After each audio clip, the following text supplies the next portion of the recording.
Welcome back student to the next video. As in this we will discuss about the different soils. Sand. Sand, that is, I told, the uppermost layer of the soil that is very porous in nature. Fluffy, the plants grow over there. Well aerated, the gases exchange is possible. That's why the plant can grow. The sand, they have the big size, space, air space is more, and even they can flow up away with the water. Now sandy soil, they mainly contain the sand particles. They are quite large and the large spaces are present in between them. They are well aerated, they drain away quickly and they cannot hold the moisture. That's why it is not good for the plants, as you can see in the desert areas. And there is a lack of much nutrients because their holding capacity is very low. Next we have here clay soil. They are the much smaller as compared to the sandy, tightly packed, not well aerated, poor aeration. Poor aeration is there. Then the water that can held in the tiny gaps between the particles of the clay, water in this clay soil that will be held tightly. Now the water that drains slowly in the clay soil. That's why the reason these are used as a making for the pots and other toy statues by the potters, because this clay soil, this is less aerated and is closely packed and they can retain the water in it. If they can retain water, we can make it in different shapes. That is about the clay soil. As you can see, the clay, how much small is the pore particle size, and that's why the potter used to make these different statues and other things. Next, the loamy soil, best topmost soil, upper one, that is the best top soil, that is best for the growing of the plants, and the mixture of sand, clay and silt, all the three are mixed here. It has the humus that provides fertility to the soil and right water holding capacity, and they are well aerated. This is the soil texture that divides into 12 different textures. There are different classification.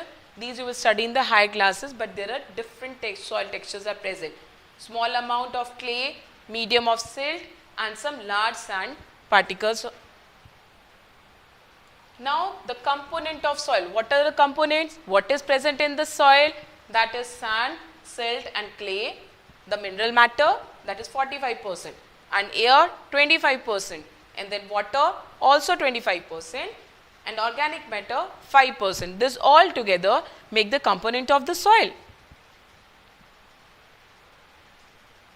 Next we have the properties of soil. The soil properties are typically different. How their properties are varies, these we will discuss in second part over here, but let's connect with it. The first part, this is about the properties of soil, that these are the percolation rate of water in the soil. Percolation rate means that how much water is retained into it. Now when the water is poured over soil, then some water get absorbed in the soil and rest passes down through the layer of the soil. Somewhat water retained over the layer, but some water moves down to the soil. Now this rate of water percolation that moves through the soil is known as percolation rate. That is movement of water through the soil particle, that is percolation rate. Now we can find it that we pass on the water, take a cylinder, we can just try it with the experiment.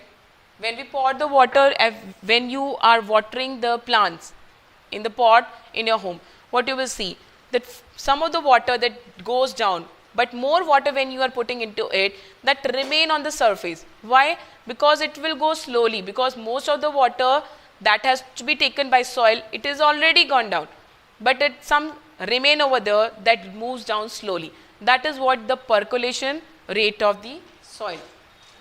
We can do with the experiment.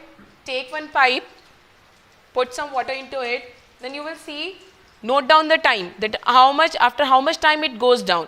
Then again put the same quantity of water and note down the time again. This is what the percolation.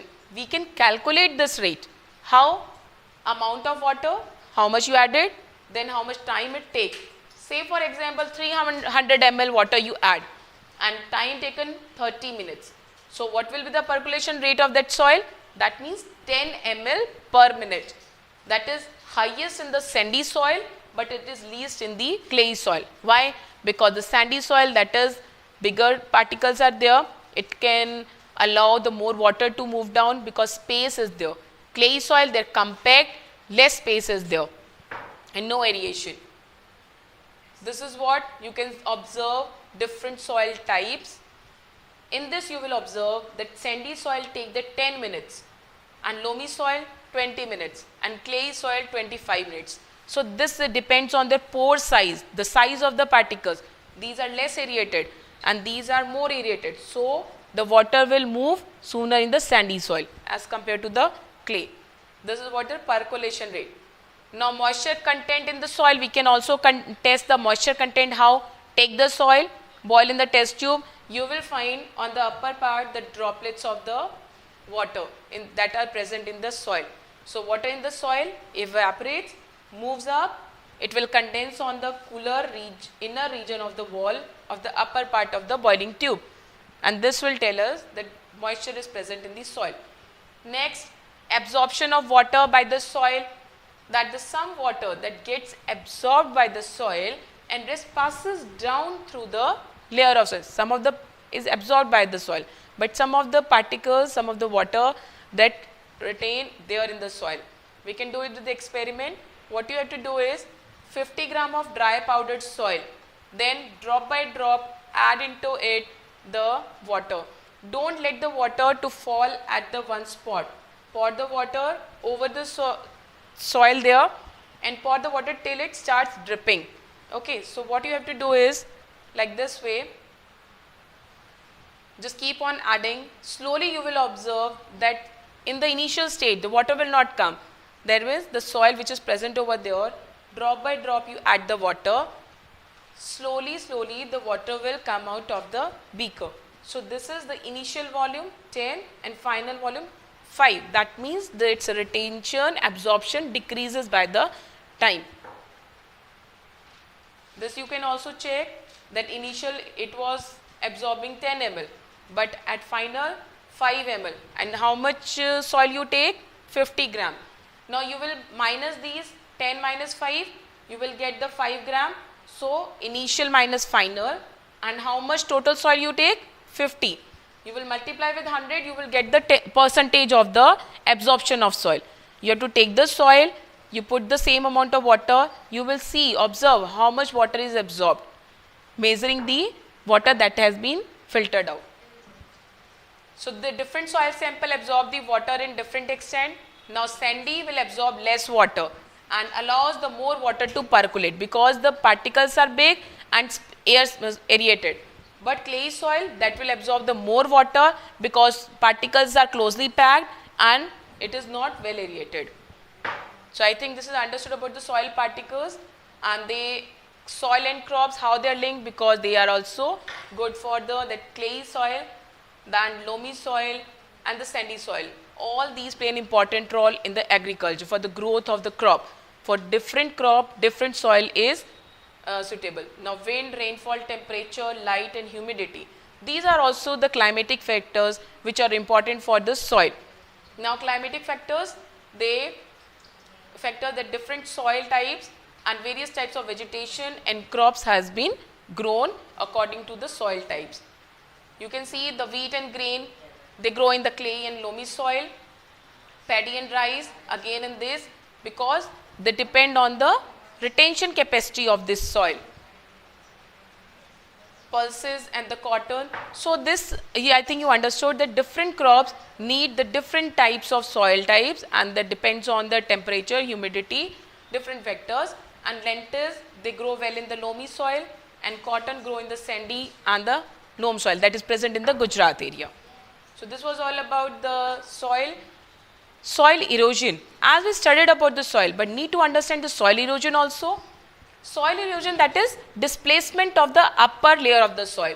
That is movement and transport of upper layer of soil by different ways. Maybe by wind, maybe by ice, maybe by water flow also.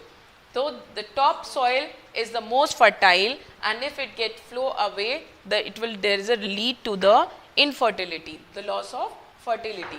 So soil erosion ultimately removal of the land surface topmost layer by water, by way of wind, that leads to erosion.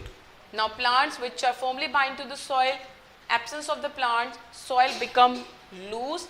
That's why plants are important to hold up the roots, and it will not wither away the top layer. It will help in the maintaining fertility. And cutting of the trees, deforestation should be prevented because it also lead to the soil erosion. Soil pollution is again the important concept because we studied about the soil. So our soil should be maintained. We should not throw the plastic and other dumps, otherwise it will decrease the quality. So causes and the treatment. Cause of that soil pollution: plastic, polythene, waste, chemicals, fertilizers. But other way, what are the treatments? Waste production and chemical that should be treated before the release. Now use of the pesticides and the fertilizer that should be minimized, and reduce in the use of plastic and polythenes, which again logging the soil. This was all about this chapter. Stay tuned with us with some amazing facts in our upcoming videos. Just go ahead for all these videos and make the concept clear. Thank you.